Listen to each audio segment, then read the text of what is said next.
don't worry. I'm going to summarize all this in a bit. But first I want to consider one more thing here. What about a function that's the sum of f and g? So like f plus g of x.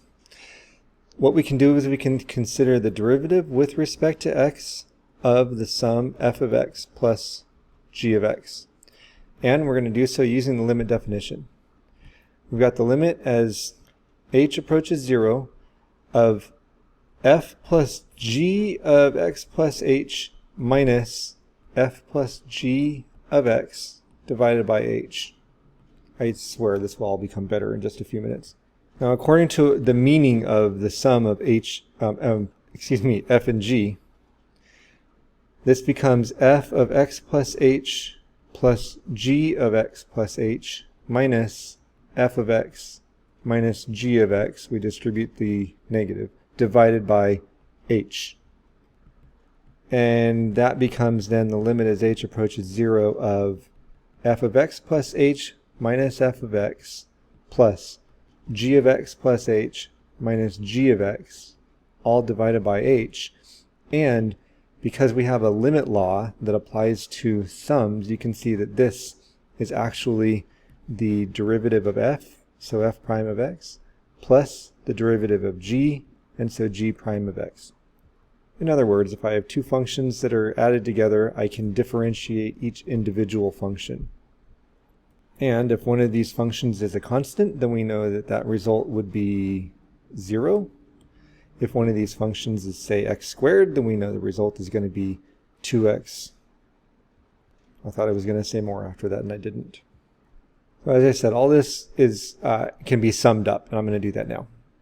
The derivative of a constant function, d dx of a constant function c, is equal to 0.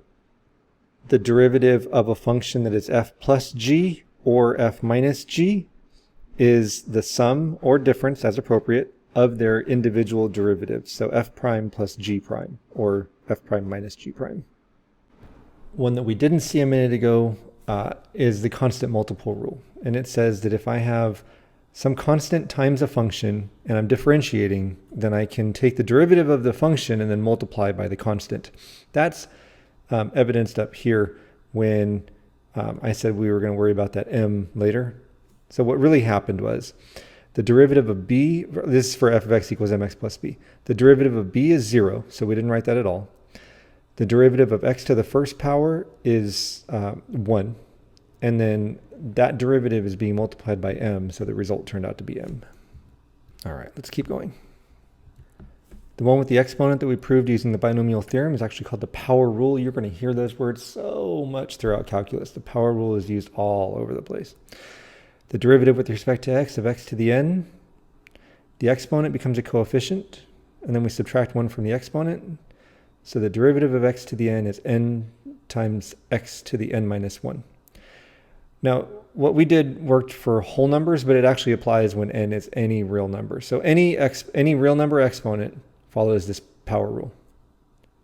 We've got 2 more for this series of videos, and this is going to look like a lot.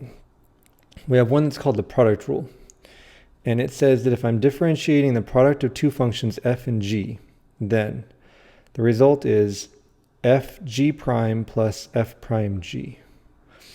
I find it easier to think about it as using u and v, and if I differentiate the product uv, then I end up with u prime v plus uv prime. You can see that these are the same thing, just the terms are rearranged.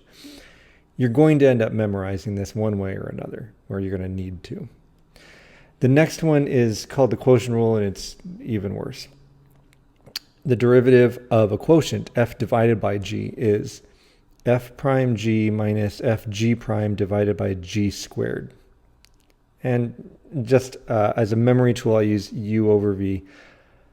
That should be u over v prime.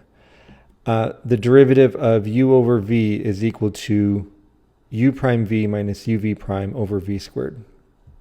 What I like about using the u's and v's is u prime v, it gives a similarity between the product and the quotient rule. And then the second term, uv prime, again, gives us a similarity. For the product rule, we have a plus, right? It's the sum. For a quotient rule, we have a minus between the two terms.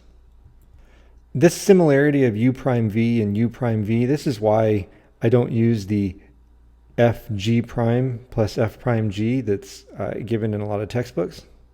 I can remember the first term for the product rule and the quotient rule is always u prime v. And then the second term is always uv prime.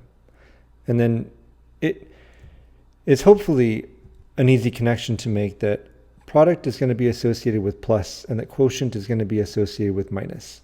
Do what you need to memorize these, but you may end up memorizing it kind of by accident just through exposure.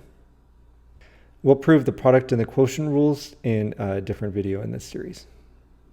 The constant multiple rule, you can verify it on your own, but it's based on a property of limits that says that you can pull a constant out of a limit without affecting the result.